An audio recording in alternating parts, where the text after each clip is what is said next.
Si tu n'arrives pas à trouver ta filière sur Campus France ou encore tu ne sais pas quelle filière choisir dans le but de candidater à Campus France, sache que cette vidéo elle est faite pour toi. Salut à tous, j'espère que vous allez bien et que vous avez la forme. Aujourd'hui on se retrouve pour une nouvelle vidéo dans laquelle nous verrons les différentes filières qui s'offrent à vous si vous n'arrivez pas à trouver vos différentes filières sur Campus France ou encore vous avez des doutes ou vous ne savez pas quelle filière choisir dans le but de candidater à Campus France 2026. Pour toi qui viens de me découvrir, sache que moi c'est Guy Félix. Ici je t'aide à réaliser ton projet études en France sans que tu ne passes par une agence. À une condition, abonne-toi, active la cloche de notification qui va te permettre d'être régulier sur cette chaîne et ne manquer aucune de mes prochaines vidéos dans le but de t'aider à réaliser ton projet d'études en France. Et quand c'est bon, on commence la vidéo. Pour toutes les personnes qui suivent des formations littéraires telles que le droit, la communication, la gestion, RH-Com, sachez que vous avez la possibilité de postuler en AES, Administration économique et sociale, qui est une filière pluridisciplinaire qui propose plusieurs formations à la fois, telles que la communication, l'économie, la gestion et tout. Vous avez la possibilité de pouvoir mieux vous orienter à travers cette filière. Non seulement cette filière va vous rendre polyvalent et elle va vous permettre de mieux vous orienter en fonction de ce que vous voulez faire réellement. Pour toutes les personnes qui suivent des formations scientifiques telles que physique, chimie, biologie, voilà, les amis, vous pouvez postuler à la fois en physique, en chimie ou en biologie. Maintenant, sachez que pour les personnes qui opteront pour la chimie, les amis, ayez le cardio parce que après les études en chimie, trouver du travail c'est un peu compliqué. Voilà, de nos jours maintenant c'est un peu compliqué. À moins que vous soyez passionné et aimeriez suivre cette formation jusqu'en doctorat, ce qui vous permettra de devenir soit enseignant-chercheur à l'université et tout. Alors les amis, je vous encourage, continuez dans cette voie. Sinon en gros, optez pour les filières qui sont plus mathématiques ou informatiques, ça va beaucoup vous aider. Voilà, et s'il vous plaît, évitez aussi cette filière, la psychologie. La psychologie c'est pas mal. Mais sachez que trouver du boulot après les études en psychologie, les amis, ayez du cardio. Parce que là, c'est encore chaud. C'est pas du tout facile. Par contre, ce sont des filières que plusieurs universités proposent et plusieurs universités acceptent aussi les étudiants dans cette filière.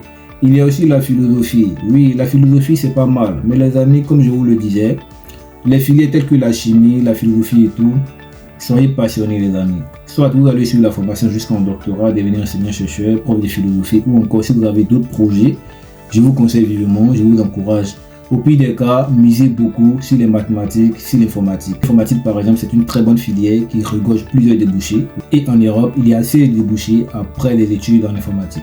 D'accord? Maintenant, il y a des personnes qui me demandent quelles sont les universités qu'ils acceptent le plus par rapport à d'autres universités. Les amis, sachez que cette question, elle n'a pas de réponse fiable. Pourquoi? Je m'explique. Chaque année, les écoles ont un certain nombre d'étudiants à accepter. D'accord? Cette année, par exemple, l'université de Caen peut accepter au moins 70 personnes et l'année prochaine accepter plus de 170 personnes. Vous voyez? Du coup, cela dépend des différents besoins de l'université. Ils peuvent accepter en fonction du nombre d'étudiants auxquels ils auront besoin.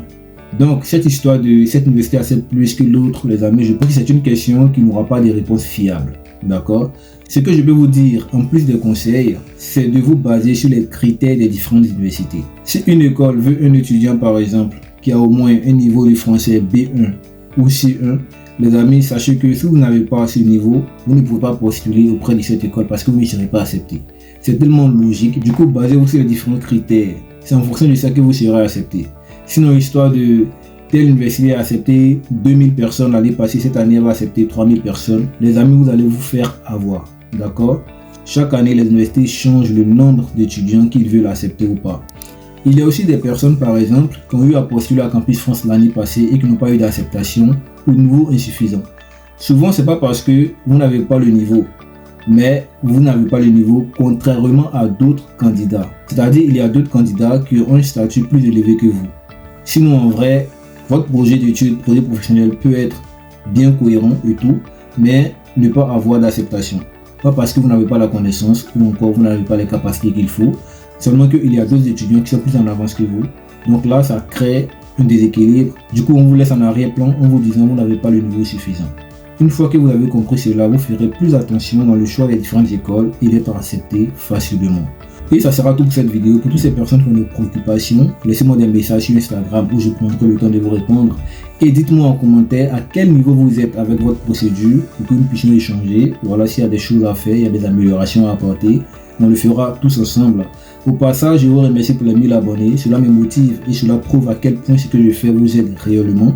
On part maintenant pour les 5000 abonnés. Je compte sur vous, comme vous comptez sur moi. Ensuite, soutenez la chaîne et on se dit à bientôt pour une prochaine vidéo.